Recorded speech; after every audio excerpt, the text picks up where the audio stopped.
हरि ओम। स्वस्ति श्री गणेशाय नमः। स्वस्ति श्री राधा कृष्ण चरण कमलेभ्यो नमः।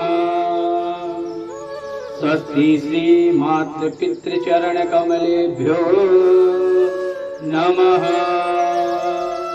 स्वस्ति श्री गुरु चरण कमलेभ्यो नमः। लंबोदरम परम सुंदरमेकदंतम रक्तांबरम त्रिनयनम परमं पवित्रम उद्यद्दिवाकर करो ज्वलकायकांतम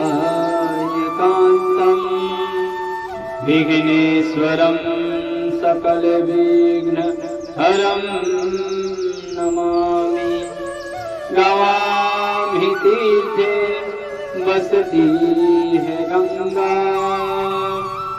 पुष्टिस्तथा ग्रजसी प्रबद्धा लक्ष्मी करी से प्रणता च धर्मा तासां प्रणामं सततं च कुर्यात्।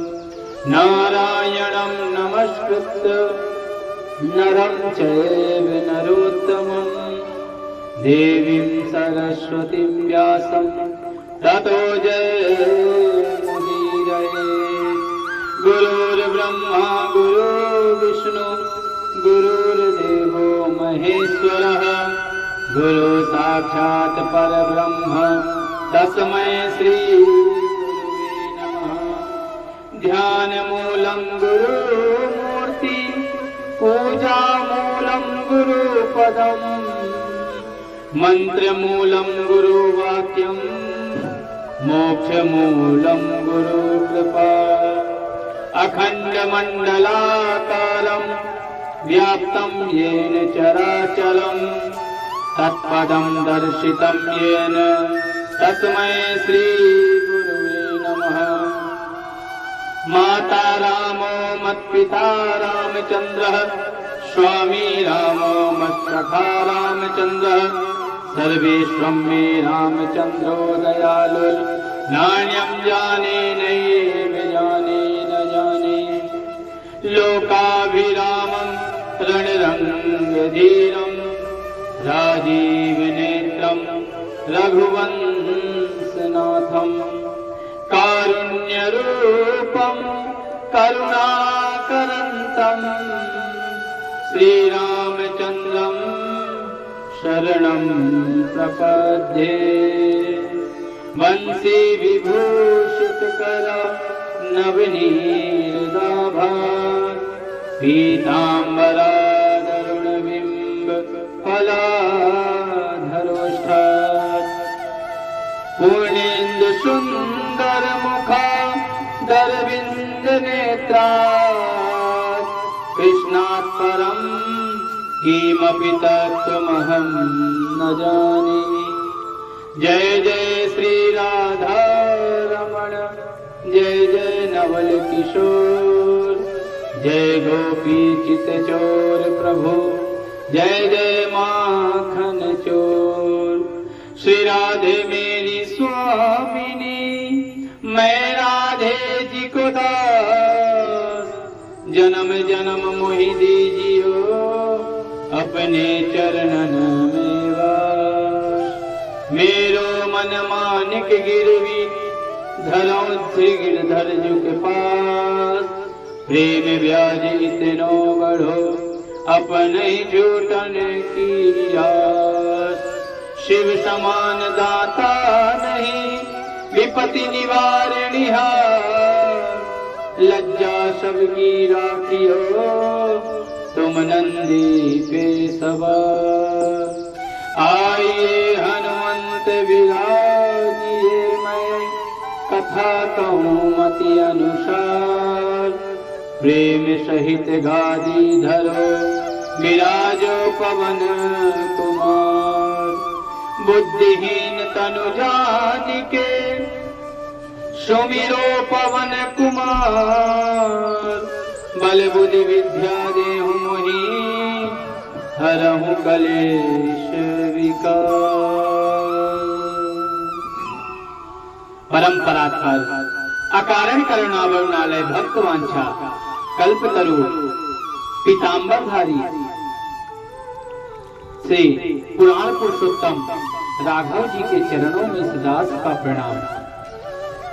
जगत की पालनहारी मां जानकी जी के चरणों में सदास का प्रणाम। वृंदावन के बिहारी जी के चरणों में सदास का प्रणाम। परम आराध्य लाडली वृषभानु नंदिनी श्री राधा रानी जी के चरणों में सदास का प्रणाम। भूत बावन भगवान भोलेनाथ जी के चरणों में इस दास का प्रणाम। कथा के परम रसिक वक्ता हनुमंत लाल जी के चरणों में इस दास का प्रणाम। मेरे सतगुरुदेव जी के चरणों में इस दास का प्रणाम। कथा के सभी अनुरागी श्रोताओं को राधे राधे। विगत कई दिनों से हम आपको पुरुषोत्तम मास के महत्व की कथा को श्रवण करा रहे हैं। उसी कड़ी में हम आज आपको 17वां अध्याय श्रवण कराएंगे। कल हमने 16वें अध्याय में आपको श्रवण कराया कि जैसे सुदेव ब्राह्मण को पता चला कि उसका पुत्र मरने वाला है, केवल 12 वर्ष की आयु तक ही जीवित रहेगा। सुदेव के दुख की सीमा न रही। तब उनकी पत्नी गौतमी जी ने उनको समझाया कि भगवान की भक्ति करो। भगवान चाहे तो कुछ भी असंभव को भी संभव कर सकता है। परमात्मा यदि चाह ले तो किसी भी की मृत्यु को रोक सकता है। परमात्मा चाह ले तो दिन को रात कर सकता है, रात को दिन कर सकता है। भगवान की भक्ति अटल होनी चाहिए। यदि हमारे अंदर दुख आया तो उस समय हम बदल जाएं, ऐसा कदापि नहीं होना चाहिए। इसलिए सुख आए या दुख, हमें भगवान की शरणागति का त्याग नहीं करना चाहिए, क्योंकि भगवान के दिए हुए सुख भी हैं, दुख भी हैं। इसलिए सुख दुख का सदैव चिंतन करते रहना चाहिए। आइए अब हम कथा में प्रवेश करते हैं।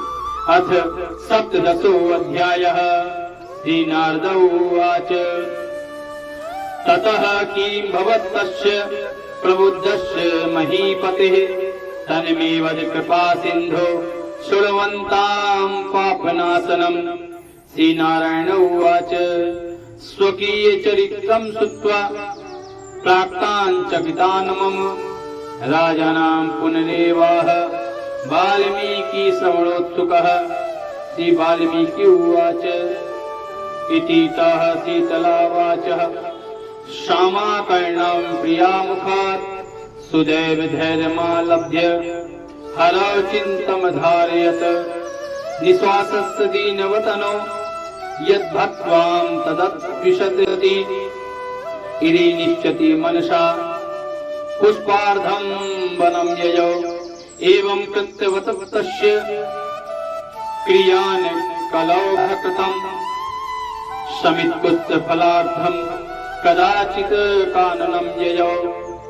नारद जी कहते हैं कि हे ऋषिराज, हे नारायण जी, हे कृपा के सिंधु, उसके बाद जागृत अवस्था को प्राप्त उस राजा दृढ़धनवा का क्या हुआ, उसके विषय में आप मुझसे सविस्तार से कहिए। हे भगवान, उसने आगे क्या किया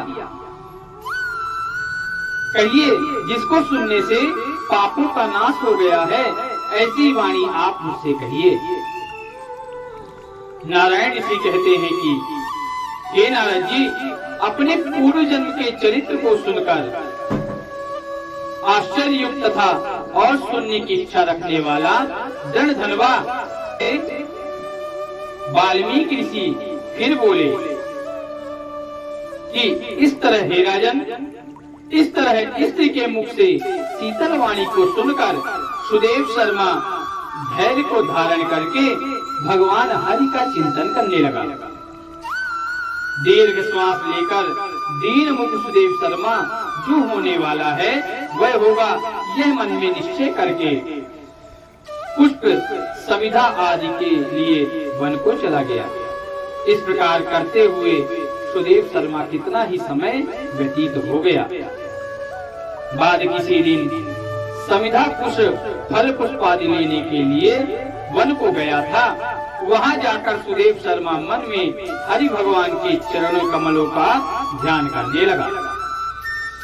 हे राजन, उसका पुत्र सुखदेव अपने मित्रों के साथ बावली को गया। बावली में प्रवेश कर समवयस्क मित्रों के साथ जल यंत्रों में जल फेंकता हुआ और बार बार हंसता हुआ वह खेलने लगा। जले क्रीड़ां मुहुर्कुर्वन् ग्रीष्मे मोदमुपाययो एवं सर्वेषु बालेषु क्रीडत्सु प्रेम निर्भरम् अगाध सलिले तिष्ठन् बालकैः रूपमर्दितः सपाल्यन् अविच्छन्न सुहृद्वर्ग भयाद्रुतम् विधानान् नोदिता तस्य निम्यत श्वास संवत्समन् मम जागा धयो तोय सौवचन्यां मात्सुखिन् तत्रापि व्याकुलान् भूय ततो निर्गन्तुमुन्मुनः सहसा नतिमापन्नः कुमारो गाधवारिणी जलादि निर्गतं वीक्ष सर्वे चकितमानसः समानवयसः सर्वे हा कृत्वा प्रधावितः गौतम्ये कथयामास बृहच्छोकपरायणः वज्रपात समां वाचं बालानामाति प्रियम्। ग्रीष्म ऋतु के में बार बार जल में खेलता हुआ वह हर्ष को प्राप्त हुआ। इस तरह प्रेम में मग्न सब बालकों को खेल करते हुए अथाह जल में खड़ा हुआ वह सुखदेव बालक मित्र बालकों से पीड़ित होकर मित्र वर्ग के भय से भागने की इच्छा करता हुआ और भाग्य से प्रेरित अपने श्वास को रोककर अपने मित्रों को छलने की इच्छा से वह अथाह जल में गोता लगाने लगा। हे राजन, किंतु उस समय जल में व्याकुल होकर उसने बाहर निकलने की इच्छा करता सहसा उस अथाह जल में वह बालक मृत्यु को प्राप्त हो गया। हे राजन, जल से निकलते हुए उस बालक को न देखकर वे सब समवयस्क मित्र बालक चकित होकर हाहाकार करते हुए बहुत जोर से दौड़ने लगे और अत्यंत शोक से ग्रस्त वे बालक उसकी माता गौतमी से जाकर बोले। उन बालकों के अत्यंत अप्रिय वज्रपात के समान वचन को सुनकर पुत्र से प्रेम करने वाली वह गौतमी तुरंत पृथ्वी पर गिर पड़ी। उसी समय वन से सुदेव शर्मा वहां पर आ गए। निशम्य पुत्र मरणं त्वष्टे ववापति भूत्वपि ततः उत्थाय तौ विप्र दंपति वापिकां गतौ मृतं पुत्रं समालिंग्य स्वांके कृत्वा कलेवरम् सुदेवः पुत्रवदनं चुचुम्बं च मुहुर्मुहुः ततः स्वांके स्थितं पुत्रं मृत्यं वीक्षोऽन् मुहुर्मुहुः सरुद्रवन्नल्पन्नो गद्गदक्षरमुचिवान्। सुदेव उवाच वदपुत्रं शुभां वाणीं मम शोक विनाशिनीं शीतलां लातं वत्स मनसो मोदमावह विहाय पितरो वृद्ध्यो नाकत्वं गन्तुमहर्मसि वत्साहवन्ति ते मित्र वेदा अध्ययन हेतवे मुदाव्याय यत् युपत्याय स्वाधिपते तवे तृणमूर्ति पुत्र कथं सोक्तसि संप्रताम तम विहाय न गच्छामि गृहे किं मे प्रयोजनम शून्यारण्य मि वैधव्य व्रतादिश्यो सदनम मम। बाद में दोनों ब्राह्मण स्त्री पुरुष उठकर बावली की ओर चले गए। वहां जाकर मृत पुत्र को आलिंगन करके उसके शरीर को गोद में लेकर सुदेव शर्मा बार बार पुत्र का मुख चूमने लगा। बाद में अपने गोद में स्थित मृत पुत्र को बार बार देखता हुआ रोता विलाप करता हुआ गद अर्धगद अक्षर से कहने लगा। सुदेव शर्मा बोला कि हे पुत्र, मेरे शोक को नाश करने वाले शीतल सुंदर और शुभ वचन को तुम क्यों नहीं बोलते? हे वत्स, मेरे मन को प्रसन्न करो। वृद्ध माता पिता को छोड़कर तुम जाने योग्य नहीं हो। हे वत्स, वेदाध्ययन के लिए तुम्हारा श्रेष्ठ मित्र बुला रहा है और बड़े हर्ष से पढ़ने के लिए उपाध्याय तुमको बुला रहे हैं। हे पुत्र, शीघ्र उठो। उस समय क्यों सो रहे हो? तुमको छोड़कर घर नहीं जाऊंगा। घर में मेरा क्या काम है? तुम्हारे बिना इस समय मेरा घर शून्य जंगल के समान हो गया है। हे पुत्र प्रिय, तुमको फल मूल प्रिय हो तो मेरे सामने उठो। यदि नहीं उठोगे तो वन को भी नहीं जाऊंगा। वन में क्या काम है? मैंने कोई निंदित कार्य नहीं किया और ब्रह्म हत्या भी नहीं की। फिर किस कर्म के फल से मेरा पुत्र मर गया? अहो ब्रह्मा, तुमने ऐसा कौन सा बड़ा फल प्राप्त किया है? हे निर्दय, वृद्ध दीन मेरे नेत्र को लेकर निर्धन का धन और दोनों स्त्री पुरुष का सहारा इस पुत्र को हरण करके क्या तुम्हें लज्जा नहीं आती? सर्वत्र तुम दयालु हो, परंतु मेरे विषय में निर्दयी हो गए हो। सो क्यों? अहो आश्चर्य है, मेरे भाग्य से यह उल्टा कैसे हुआ है? स्वभाव से सुंदर पुत्र की खोज इस समय मैं कहाँ करूं? हे पुत्र, तुम्हारे मुख से सुंदर नेत्र को कहाँ देखूंगा? मेघ जल को बरसाता है, पृथ्वी धान्य को पैदा करती है, पर्वत रत्नों और समुद्र मुक्तासार मणि को देता है, परंतु उस देश को नहीं देखता हूँ जहाँ मरा हुआ पुत्र मिलता हो, जिसके शरीर का आलिंगन कर हृदय के ताप को छोड़ता। हे वत्स, तुम एक बार ठीक वचन सुनाओ और दया करो।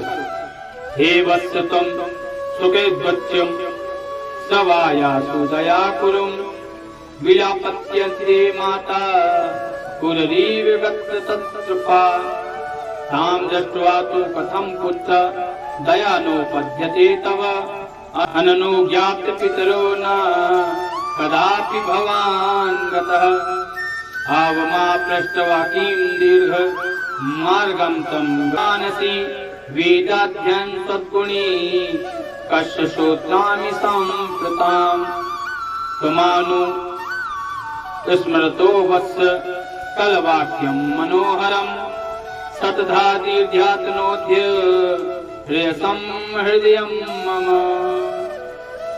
हे पुत्र, तुम्हारी माता लज्जा छोड़कर चील के समान अत्यंत विलाप करती है। हे पुत्र, उसको देखकर तुमको दया नहीं आती?